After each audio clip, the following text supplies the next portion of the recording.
लखनऊ हिंदू धर्म में कार्तिक मास को चतुर्मास का अंतिम मास माना जाता है और इस महीने का शास्त्रों में खासा महत्व बताया गया है। इस माह में भजन, पूजन और दान पुण्य के साथ दीपदान का खास महत्व माना गया है। माना जाता है कि इस महीने में भगवान लक्ष्मी नारायण की विशेष कृपा भक्तों को प्राप्त होती है।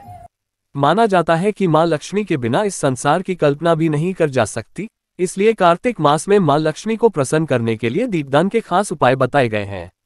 आइए जानते हैं इस बारे में विस्तार से। साथ ही दीपदान के साथ ही गंगारंग कार्यक्रम भी प्रस्तुत किए गए। भातखंडे की मशहूर नृतिका उपासना श्रीवास्तव पूरा टूरुप है जिन्होंने ये कार्यक्रम प्रस्तुत किया।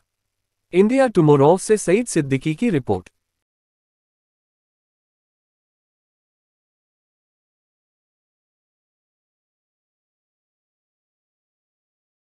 मास चल रहा है तो हम लोग कार्तिक मास में दीपदान करना बहुत शुभ माना जाता है। तो हम लोगों ने ये दीपदान उत्सव रखा है ताकि ज़्यादा से ज़्यादा संख्या में लोग आएँ और दीप दान करें और जिससे उनको भगवान का आशीर्वाद मिले, क्योंकि ये कार्तिक मास में दीपदान करना बहुत शुभ माना जाता है। उसके साथ ही हमने रंगारंग कार्यक्रम भी प्रस्तुत किए हैं जिसमें कि हमारी भातखंडे की मशहूर जो नृतिका हैं वो उपासना श्रीवास्तव जी, उनका पूरा ट्रूप है जिन्होंने ये प्रोग्राम प्रस्तुत किया है। इसमें उन्होंने कृष्ण का बाल रूप, डांडिया प्रोग्राम, फूलों की होली, महाभारत का सीन, इस तरह से उन्होंने अलग अलग सांस्कृतिक कार्यक्रम प्रस्तुत करे हैं अपने ग्रुप के साथ। और लास्ट में हम लोग ने डांडिया का प्रोग्राम भी रखा है जिससे सब लोग, आजकल डांडिया का माहौल चल रहा है, अभी नवरात्रि गए हैं, सबके अंदर एक उत्साह है तो सब ने मिल के डांडिया भी किया है। ये पूरा प्रोग्राम कार्तिक मास में दीपदान करने का बहुत बड़ा महत्व है। ये हमारे पुराणों में भी है और क्योंकि कार्तिक मास चल रहा है इसके साथ साथ दामोदर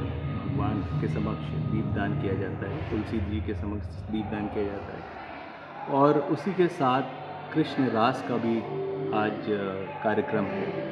कृष्ण रास जैसे कृष्ण जी की रासलीला, तो उसमें वो अपनी गोपियों के साथ, राधा जी के साथ नृत्य कर रहे हैं और किस प्रकार से अलग अलग, हम लोगों ने गीता में पढ़ा, उनका जो अलग अलग उनके रूप थे उसको यहाँ पर भातखंडे जो हमारा एक बहुत ही प्राचीन नृत्य का केंद्र है, वहाँ के लोग और वहाँ के जो स्टूडेंट्स हैं उन्होंने प्रस्तुत किया और आज उसको पूरा दोनों को जोड़ के एक समायोजन बना के प्रस्तुत किया। दीपावली, जैसे कि आप सब जानते हैं कि भगवान राम अयोध्या नगरी पहुँचते हैं और क्योंकि उन्होंने रावण पे विजय हासिल की है इसलिए पूरा अयोध्या दीपक जलाता है और उस दीपक से प्रज्वलित करता है। प्राचीन काल में किसी प्रकार की कोई बिजली नहीं थी तो दीपक जला के एक तरह से रोशनी की जाती है। तो अंधेरे पे रोशनी